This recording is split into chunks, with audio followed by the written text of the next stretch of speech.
Hey guys, this week's topic was time balancing. I'm sorry this is late. I've actually been working on a lot of school this past week because it's midterms. That's why I look exhausted and dead. And speaking of time balancing, the topic for this week was what do you balance your time between? I balance my time between work, which includes a lot of things I'll go into in a second, school, and then I guess my social life and horror. Um, my social life and horror are also kind of connected in the same way as well. For work, I have a part-time job. I work at a hotel, and then I also do activism. I run support group, and I founded Gender Center Project San Diego, which I'm working with a couple great activists on helping get more trans resources in the city of San Diego.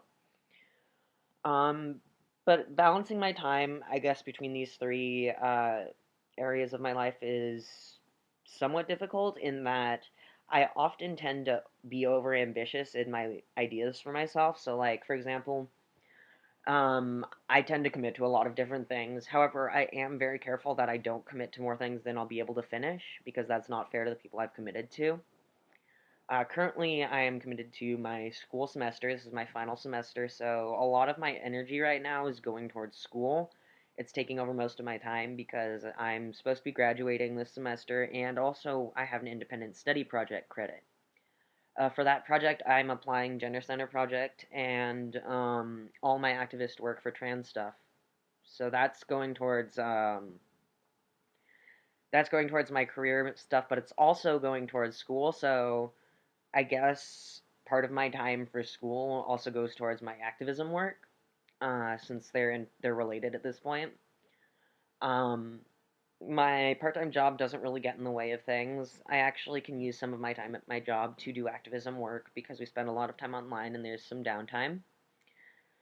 Let's see. And then the rest of my stuff is my social life is related to my horror work in a lot of ways in that I'm friends with a couple of directors who are really amazing and I do a lot of promotion for them online. I do a lot of research into horror stuff as well in that I'm working on a project with a friend of mine named Emilio. He's a really cool guy and he's another trans guy and we're going to be filming a project for ABCs of Death 2 and we're also going to be hopefully working on some other projects in the near future as well. He's a film editor and he went to school for it, so he knows a shit ton more than I do. And it's just, I'm really excited for it in that my social life is my friends who are directors and my friends who are also just related to horror stuff are becoming a lot more dear to me in that they seem to understand. The more people I've met in the horror industry and in the fields and related to that field, um, they've actually been good supports for me on my trans stuff as well. They actually tend to be very accepting people. I mean, I'm a very accepting person, and I'm a horror buff. So that's how that goes, and then that sort of allows me to de-stress from areas of my life. That was weird. Okay, computer. Areas of my life such as schoolwork, which are obviously a lot more active and stressful. Um, Tips for balancing their time. The only real tip I have for balancing time is not to overcommit yourself. I'm not awesome at balancing my own time.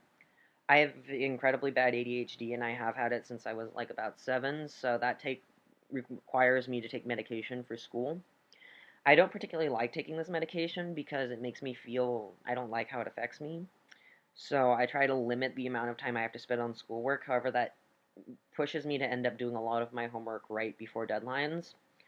However, I'm a very good student. That's not the problem. It's the memorization and the focus that's the issue. So, I get very good grades despite my schedule, but I honestly wouldn't recommend it for everyone. Basically, my only real tip is to not overcommit yourself to stuff. For example, this year in my independent study credit, I was allowed to write my own curriculum because I'm applying Gender Center Project as the credit. My initial idea and reaction was to make this huge, ambitious proposal of all these articles to push myself to get them done.